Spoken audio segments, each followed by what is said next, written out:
నమస్కారం. ఈరోజు సుఖీభవలో corona అప్రమత్తత, పసిబిడ్డలో శ్వాసగండం, birth ఆస్పెక్సియా, కొబ్బరి నీళ్లు ఎంతో మేలు, ఎముకలు గుల్లబారుతున్నాయా, ఇంకా హెల్త్ టిప్.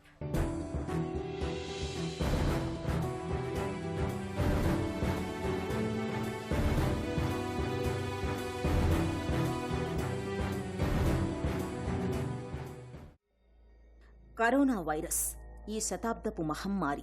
నిజానికిది చాలా మందిని పెద్దగా ఇబ్బంది పెట్టకపోవచ్చు. 180 మందిలో మామూలు లక్షణాలతోనే ఆగిపోవచ్చు. అలాగని గుండె మీద చెయ్యి వేసుకుని నిశ్చింతగా ఉండడానికి వీల్లేదు. తక్కువగా అంచనా వేశామా పెను ప్రమాదాన్నే మోసుకొస్తుంది. వయసు మీద పడ్డవారిలోనూ ఇప్పటికే గుండె జబ్బులు, శ్వాసకోశ సమస్యలు, మధుమేహం, హైబీపీ వంటి సమస్యలతో బాధపడుతున్న వాళ్లలో వైరస్ ఉధృతి ఎక్కువగా ఉంటోంది. ఈ నేపథ్యంలో కరోనాను కట్టడి చేసేందుకు నివారణ ఒక్కటే మార్గం.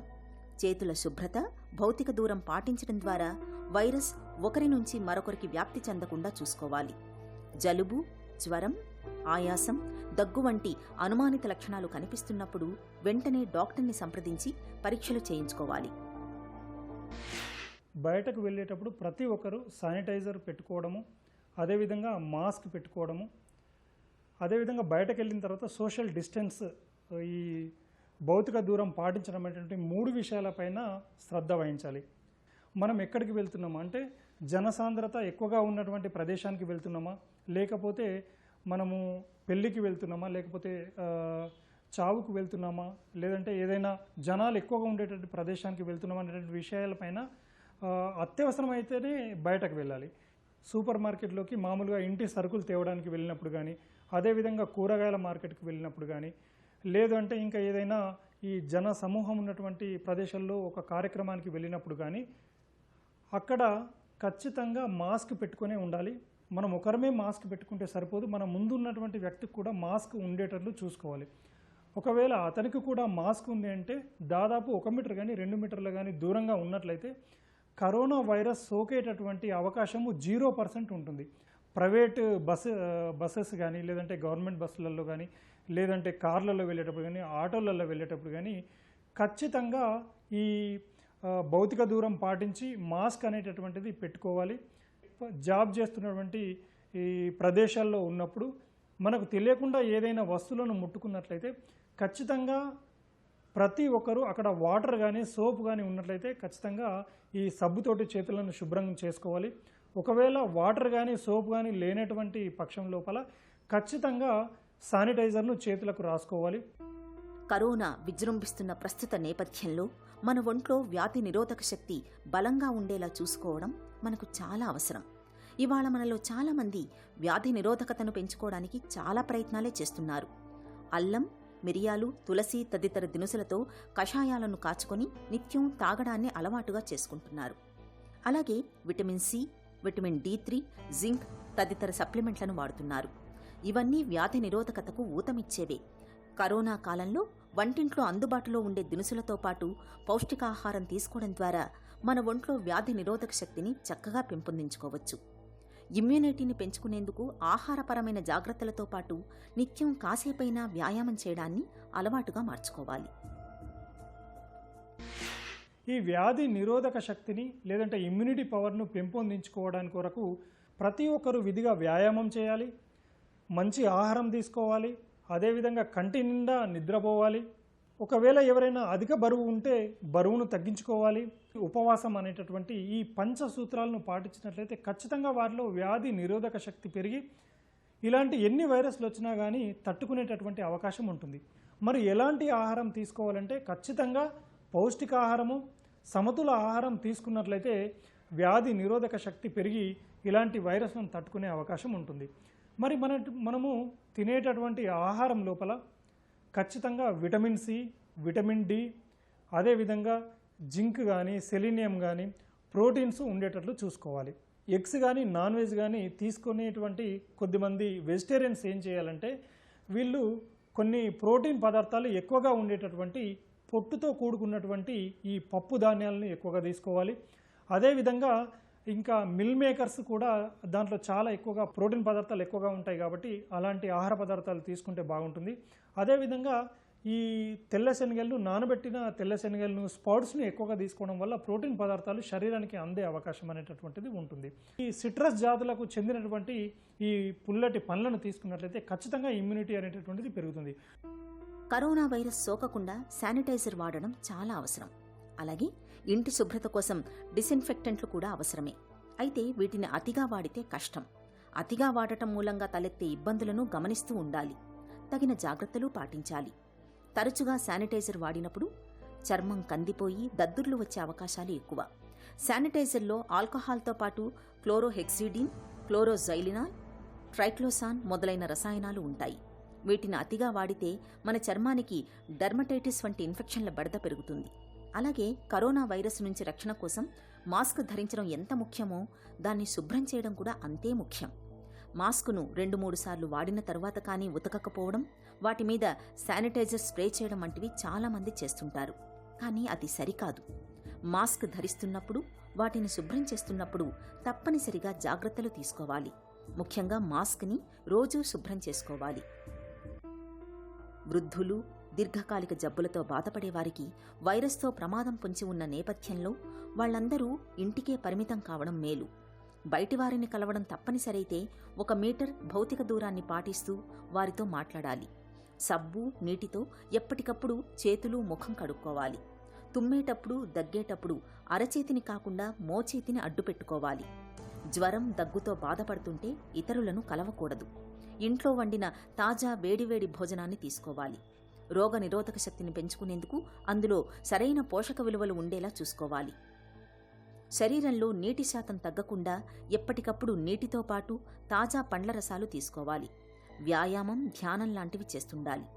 వైద్యులు సూచించిన రోజువారీ మందులను క్రమం తప్పకుండా తీసుకోవాలి. జ్వరం, దగ్గు, శ్వాస తీసుకోవడంలో ఇబ్బంది లాంటి సమస్యలు వస్తే వెంటనే సమీపంలోని ఆరోగ్య కేంద్రంలో సంప్రదించి వైద్య సలహాలు, సూచనలు పాటించాలి. నవమాసాల ప్రయాణం తర్వాత పసిబిడ్డ కేర్మనే ఏడుపు ఇంటిల్లిపాదిని సంతోషంలో ముంచెత్తుతుంది. ఇక అమ్మ ఆనందానికైతే అవధులే ఉండవు. అయితే నెలలు నిండకుండానే కాన్పు జరిగినప్పుడు, బిడ్డ తక్కువ బరువుతో పుట్టినప్పుడు ఆ పసికందుకు మన లోకంలో అడుగడుగున సమస్యలు ఎదురవుతూ ఉంటాయి. ముఖ్యంగా ఊపిరితిత్తులు పూర్తిగా అభివృద్ధి చెంది ఉండకపోవడంతో బిడ్డకు తగినంత ప్రాణవాయువు అందని పరిస్థితులు ఎదురవుతూ ఉంటాయి. ఇలాంటి పరిస్థితిలో మెదడుకు చాలినంత ఆక్సిజన్ అందక బర్త్ ఆస్పెక్సియా అనే సమస్య ఎదురవుతూ ఉంటుంది. బిడ్డకు అనేక సమస్యల్ని తెచ్చిపెట్టే బర్త్ ఆస్పెక్సియా గురించి ఇప్పుడు తెలుసుకుందాం. బర్త్ ఆస్పెక్సియా అంటే పుట్టినప్పుడు ఆక్సిజన్ బేబీకి అందకపోవటం అన్నమాట. బ్రెయిన్కి ఆక్సిజన్ అందకపోవటము, బ్లడ్ ఫ్లో సరిగ్గా వెళ్ళకపోవటం వల్ల బ్రెయిన్ ఎఫెక్ట్ అవటాన్ని హైపోక్సిక్ ఇస్కెమిక్ ఎన్కెఫలోపతి అంటారు. దట్ ఈస్ బర్త్ ఆస్పెక్సియా అనమాట.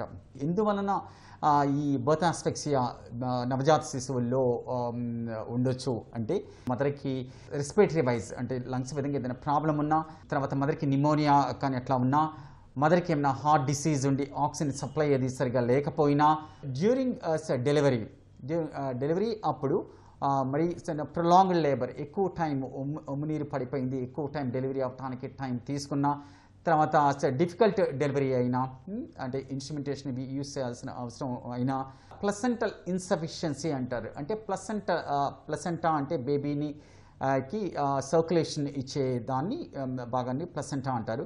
ఆ ప్లసెంటల్ సర్క్యులేషన్ ఎఫెక్ట్ అయినా, సో ఆక్సిజన్తో కూడిన బ్లడ్ బేబీకి వెళ్ళకపోవటం వలన, ఆర్ ఆ ప్లసెంటా అనేది త్వరగా సపరేట్ అయిపోయినా, సో ఆక్సిజన్తో కూడిన బ్లడ్ సరిగా వెళ్ళకపోవటం వల్ల బేబీకి ఈ బర్త్ ఆస్ఫిక్సియా, ఈ హెచ్ఐఎని ప్రాబ్లం రావచ్చు అనమాట.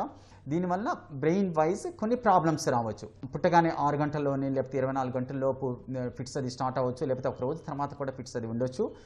శ్వాస తీసుకెళ్ళిన పరిస్థితి వచ్చినప్పుడు సో వాళ్ళని ఆక్సిజన్ మీద పెట్టుకోవటము, ఆక్సిజన్ మీద కూడా వాళ్ళు మెయింటైన్ అవ్వకపోతే కనుక, శ్వాస విధంగా అంటే రెస్పిరేటరీ ఫెయిల్యూర్లోకి వెళ్తే కనుక, లంగ్స్ శ్వాస తీసుకునే పరిస్థితి లేకపోతే కనుక అటువంటి వాళ్ళని వెంటిలేటర్ మీద పెట్టుకుని నీనేటల్ ఇంటెన్సివ్ కేర్ యూనిట్లో ట్రీట్ చేయాల్సిన అవసరం ఉంటుంది.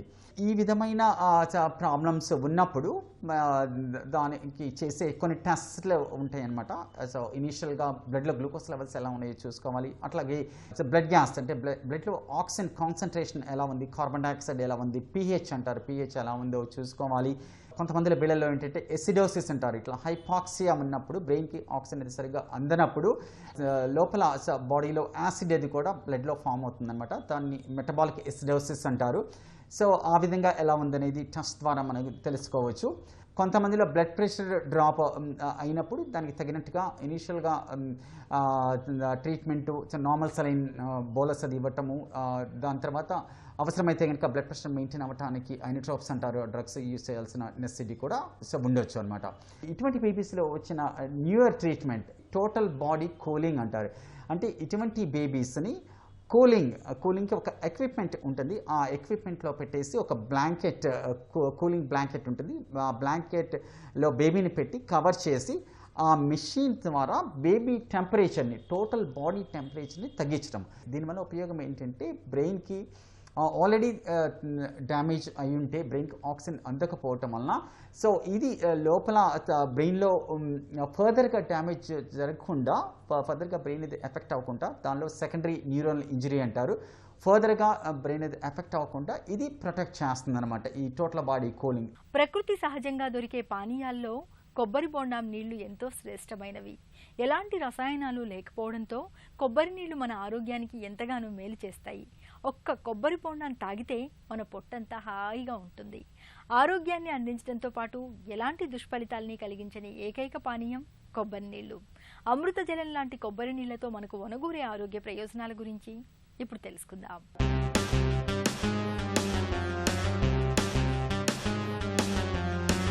సహజ సిద్ధంగా దొరికే పానీయాల్లో కొబ్బరి బోండా నీళ్లు ఎంతో శ్రేష్టమైనవి.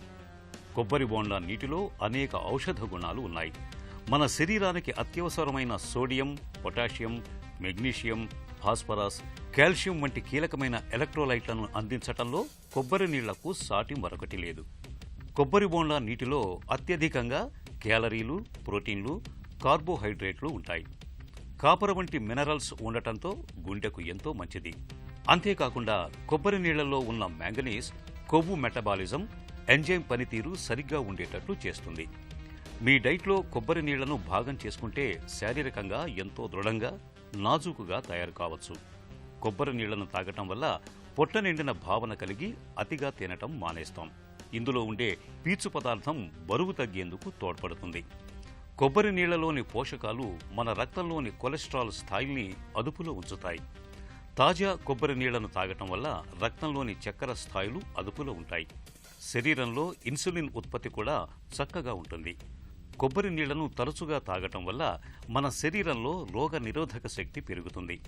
కొబ్బరి నీళ్లతో పాటు సన్నగా తరిగిన నిమ్మ తొక్కల్ని, పుదీనా ఆకుల్ని కలిపి తీసుకుంటే రుచితో పాటు పోషకాలు అందుతాయి.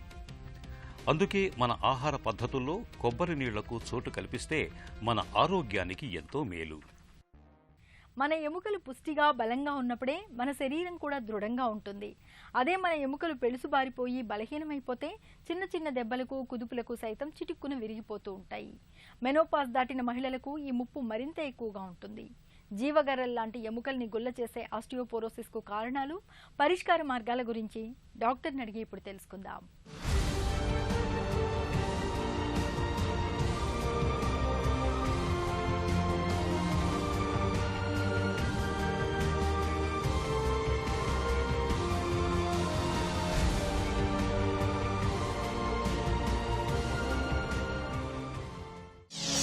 ఆస్టియోపోరోసిస్ అంటే ఏంటి? ఆస్టియోపోరోసిస్ అంటే బోన్స్ వీక్ అయిపోతాయి. అండ్ దానికి చాలా మటుకు మనకు ఓన్లీ ఒక ఏజ్ ఆఫ్ 50-60 తర్వాతే తెలిసేది మనకు. చాలామంది పేషెంట్స్ మనకు back pain, neck pain, hip పెయిన్స్తో రావచ్చు. ఇవి early stage of osteoporosis. Osteoporosis దాన్ని మామూలుగా అనేది సైలెంట్ డిజీజ్ అంటారు. మనకి ఇప్పుడు ఆస్టియో ఆర్థరైటిస్ స్టేజ్ 1 ఉన్నా కానీ నొప్పులు ఉంటాయి. బట్ ఆస్టియోపోరోసిస్లో దానికి పెయిన్స్, సిమ్టమ్స్ అవన్నీ ఎర్లీ స్టేజ్లో ఉంటావు. సో బోన్స్ వీక్ అవుతాయి అండ్ ఫ్రాక్చర్ రిస్క్ పెరుగుతుంది. దాన్ని మనం ఆస్టియోపోరోసిస్ అంటాం. ఎముకలు ఎందుకు పెళుసుగా మారతాయి? బాడీలో మనకు మసిల్స్ ఎట్లా వీక్ అవుతాయో విత్ ఏజ్ బోన్స్ కానీ వీక్ అవుతుంటాయి. నా దీన్ని మనం బేసిక్గా అండర్స్టాండ్ చేయాలంటే what we have to understand is called peak bone mass. అంటే మన మ్యాక్సిమం బోన్ కంటెంట్ మన బాడీలో ఉండేది around the age of 30 years.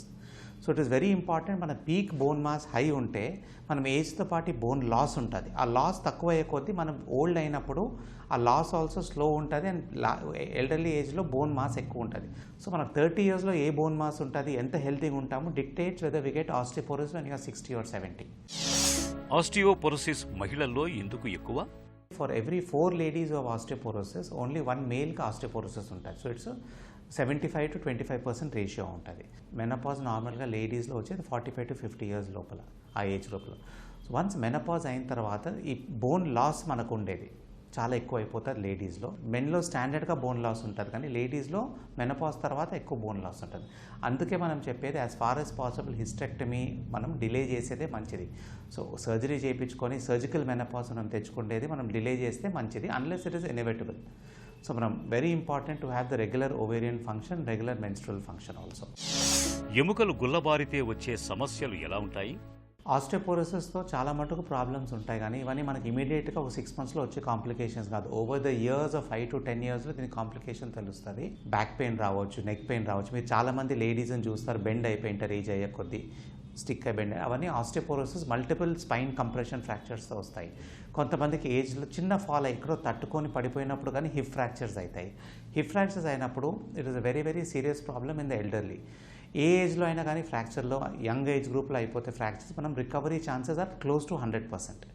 But at the age of 65, 70, 75లో ఫ్రాక్చర్స్ అయినప్పుడు no patient after fracture achieves pre fracture mobility. అంటే ఆ mobility easily 30% తగ్గుతుంది. ఒక సైడ్ ఫ్రాక్చర్ అయిన తర్వాత మనం కేర్ఫుల్ లేకపోతే 40% పేషెంట్స్లో ఇంకో సైడ్ కానీ 1 yearలో ఇరుగుతుంది. So this is nothing to భయపడకూడదు, కానీ మనం ఫ్రాక్చర్ అయినప్పుడు కేర్ఫుల్గా ఆస్టియోపోరోసిస్ ట్రీట్ చేసుకొని ఇమీడియట్ ట్రీట్మెంట్ తీసుకుంటే మనకు వచ్చే ఛాన్సెస్ తక్కువ. మనం even after this also treatment తీసుకోకపోతే వెరీ హై ఛాన్స్ మనం ఓవర్ ద ఇయర్స్ మనం బెడ్డెన్ అయిపోవచ్చు. ఆస్టియోపోరోసిస్ మనం డయాగ్నోస్ చేసేది బేసికలీ విత్ బోన్ డెన్సిటీ. మనం ఒకసారి టెస్ట్ చేసి బోన్ డెన్సిటీ నార్మల్ ఉందనుకో, we can check it only after 5 to 7 years. తక్కువ ఉన్నప్పుడు మనం ట్రీట్మెంట్ తీసుకొని once in 2 years, once in 3 years bone density చేసుకోవాల్సి వస్తుంది. బోన్ డెన్సిటీ ఎంత ఉంది చూసుకొని మనం దాన్ని బట్టి ట్రీట్మెంట్ ఉంటుంది. ఆస్టియోపోరోసిస్కు చికిత్స ఎలా ఉంటుంది? ట్రీట్మెంట్ ఫర్ ఆస్టియోపోరోసిస్ మనకు చాలా ఆప్షన్స్ ఉంటాయండి. మనకు depending on the stage of the disease and patient capacity, affording cost ప్రకారం కానీ మనం ట్రీట్ చేసుకోవాలి. ఈ ట్రీట్మెంట్ మనం 1 month, 2 months తీసుకుంటే సరిపోదు. మనం డయాగ్నోస్ చేసిన తర్వాత ఈ ట్రీట్మెంట్ అట్లీస్ట్ ఒక 3 to 4 years ఉంటుంది to get some control. So once we start treatment for osteoporosis, వాళ్ళ ఫ్రాక్చర్ రిస్క్ ఎంత ఉందో 50% తగ్గిపోతుంది by the end of 1 year. So initial స్టేజెస్లో టెస్ట్లు అయిన తర్వాత నార్మల్గా ఏం చేస్తామంటే calcium, vitamin D and bone density చేపిస్తాం. తక్కువ ఉందనుకో అవి రీప్లేస్ చేయాలా. Normally after the age of 50 menopause అయిన తర్వాత daily calcium supplementation important. Because మన ఇండియన్ డయట్లో ఆ కాల్షియం మనకు ఎంత కావాలో, అవసరం కావాలో లేడీస్లో ఎస్పెషలీ అంత డయట్లో రాదు. సో కాల్షియం సప్లిమెంటేషన్ చేసుకోవాలా, డయట్లో కాల్షియం తీసుకోవాలా, కాల్షియం టాబ్లెట్స్ వేసుకోవాలి. ఆస్టియోపోరోసిస్ కోసం మందులు ఉన్నాయి. They are tablets that we take weekly once, there are tablets we take monthly once, yearly once injections ఉంటాయి, డైలీ ఇంజెక్షన్స్ ఉంటాయి. ఏ ట్రీట్మెంట్ మనం ఫాలో అయినా కానీ once in 2-3 years bone density touch చేసుకొని చెక్ చేసుకొని ఇంప్రూవ్మెంట్ ఉందో చేయాలా. Along with this very important to do brisk walking and exposure to sunlight also. మనం డైలీ ఆల్కహాల్ తీసుకుంటుంటే ఆల్కహాల్ కట్ డౌన్ చేసేది చాలా important. 1 or 2 a week is permitted. Smoking has a negative influence on osteoporosis. So smoking avoid చేసేది చాలా మంచిది. And coffee also 1 or 2 cups a day permitted.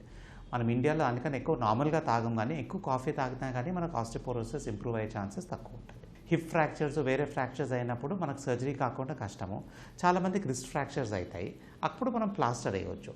Spine fractures చాలా అయ్యే కొద్దీ back bend అయిపోతుంది and then they will start bending forward. So వీళ్ళకి exercise చేసే చాలా important in the early stage. Exercise చేసి బ్యాక్ పోస్చర్ మెయింటైన్ చేస్తే ఇంకా ఫ్రాక్చర్స్ వచ్చే ఛాన్స్ తక్కువ ఉంటుంది అండ్ స్పైనల్ పోస్చర్ మెయింటైన్ అవుతుంది. అన్ని లేట్ స్టేజ్ అయిన తర్వాత it's very difficult to reverse it back again. Osteoporosis బాధితుల జీవనశైలి ఎలా ఉండాలి? సో ఆస్టియోపోరోసిస్ ఉన్నప్పుడు నీకు ఏం ప్రాబ్లం కాకపోయినా కానీ సడన్గా ఎక్కడైనా ట్రిప్ అయి పడిపోయినా కానీ ఫ్రాక్చర్ రావచ్చు. సో ఫాల్ ప్రివెన్షన్ కోసం చాలా స్టెప్స్ తీసుకోవాలి. We have to be careful and being active is very very important. So రోజు వాకింగ్ పోయేది ఇంపార్టెంట్. వాకింగ్ చేసే కొద్ది ఏమవుతుందంటే బాడీ బ్యాలెన్స్, బాడీ మీద వెయిట్ పడేది, అవన్నీ చాలా ఇంపార్టెంట్. సో ఏజ్ అయ్యే కొద్దీ మనకి ఏమైనా న్యూరలాజికల్ ప్రాబ్లమ్స్ ఉన్నాయనుకోండి, ఇన్స్టెబిలిటీ ఉందనుకోండి, అప్పుడు ఏమైనా సపోర్ట్ తీసుకోవచ్చు. This is nothing wrong. Most patients fall అయ్యేది after the age of 80 because they do not take support. నేను చిన్నప్పుడు మాదిరి నడుస్తాను అనుకొని పోయేది తప్పు. ఆస్టియోపోరోసిస్ను నివారించుకోవచ్చా? ఆస్టియోపోరోసిస్ ప్రివెన్షన్ కోసము మనకు చాలా ఇంపార్టెంట్ మన లైఫ్ స్టైల్ చేంజెస్. మనం ఈ చేంజెస్ మనం 50 years ఏజ్ ఉన్నప్పుడు చేయలేము, ఖచ్చితంగా మనం ముందు నుంచే చేయాలి. So it is very very important. ఈ ఆస్టియోపోరోసిస్ ప్రివెన్షన్ చేంజెస్ మనం యంగ్స్టర్స్ ఏజ్ నుంచి, టీనేజ్ నుంచి స్టార్ట్ చేయాలి. వెరీ ఇంపార్టెంట్ దట్ టీనేజర్స్ రోజు స్పోర్ట్స్ యాక్టివిటీలో ఇన్వాల్వ్ కావాలా. At least for 4 days a week sports ఆడాలా. ఈ స్పోర్ట్స్ ఆడే కొద్ది ఏమవుతుందంటే పీక్ బోన్ మాస్ బాడీలో అక్యూములేట్ హయ్యర్ ఉంటుంది. సో ఆస్టియోపోరోసిస్ వాళ్ళు ఓల్డ్ ఉన్నప్పుడు వచ్చే ఛాన్స్ తక్కువ ఉంటుంది. So calcium in the diet is very important. Vitamin D చాలా ఇంపార్టెంట్. మనం సప్లిమెంట్స్ తీసుకోవాలని లేదు, కానీ డైలీ అట్లీస్ట్ 20 minutes మనం సన్లైట్ ఎక్స్పోజర్లో ఉండాలి. అది చేసుకొని ఎప్పుడో ఒకసారి మనం విటమిన్ డి టెస్ట్ చేసుకొని తక్కువ ఉంటే సప్లిమెంట్స్ వాడచ్చు. So calcium in the diet important. Vitamin D supplementation అవసరం ఉంటే important. Being active and exercising is very very important. Exercise అనేది నేను చెప్పేది యోగా ఒకటే కాదు. Yoga is very good for general health, but for osteoporosis brisk walking is important. Weights is important. మనం ఇంట్లోనే weight exercises చేసుకోవచ్చు. బాడీ వెయిట్స్తో exercise చేయవచ్చు, లేకపోతే ఎక్స్టర్నల్ వెయిట్స్ చేసుకొని చేయవచ్చు. మన ఒంట్లోని ఎముకలు పుష్టిగా బలంగా ఉండాలంటే మన ఆహారపు అలవాట్లు బాగుండాలి. నిత్యం 1 గ్లాసుడు పాలను తాగడాన్ని అలవాటు చేసుకోవాలి. రోజు కాసేపైనా ఎండకు నిలబడాలి. చిన్న వయసు నుంచే స్కిప్పింగ్ వంటి వ్యాయామాలను అలవాటు చేసుకోవాలి. ఇక ఈరోజు కార్యక్రమాన్ని ముగించే ముందు ఆంధ్ర హాస్పిటల్స్ సమర్పించే ఒక చిన్న చిట్కా మీకోసం. అవిసె గింజల్ని తరచుగా తినడాన్ని అలవాటు చేసుకోండి. అవిసె గింజల్లోని ఒమేగా 3వ రకానికి చెందిన కొవ్వులు మన రక్తంలోని కొలెస్ట్రాల్ను నియంత్రిస్తాయి. రక్తం గడ్డకట్టే సమస్యను అదుపు చేస్తాయి. ఒత్తిడిని సైతం తగ్గిస్తాయి. సుఖీభవ కార్యక్రమానికి సంబంధించిన మీ విలువైన సూచనలు, సలహాల్ని వెంటనే మాకు రాయండి. మా చిరునామా Sukhibhava, ETV, Ramoji film city, Hyderabad 501512 లేదా sukhibhava@etv.co.in కు ఈమెయిల్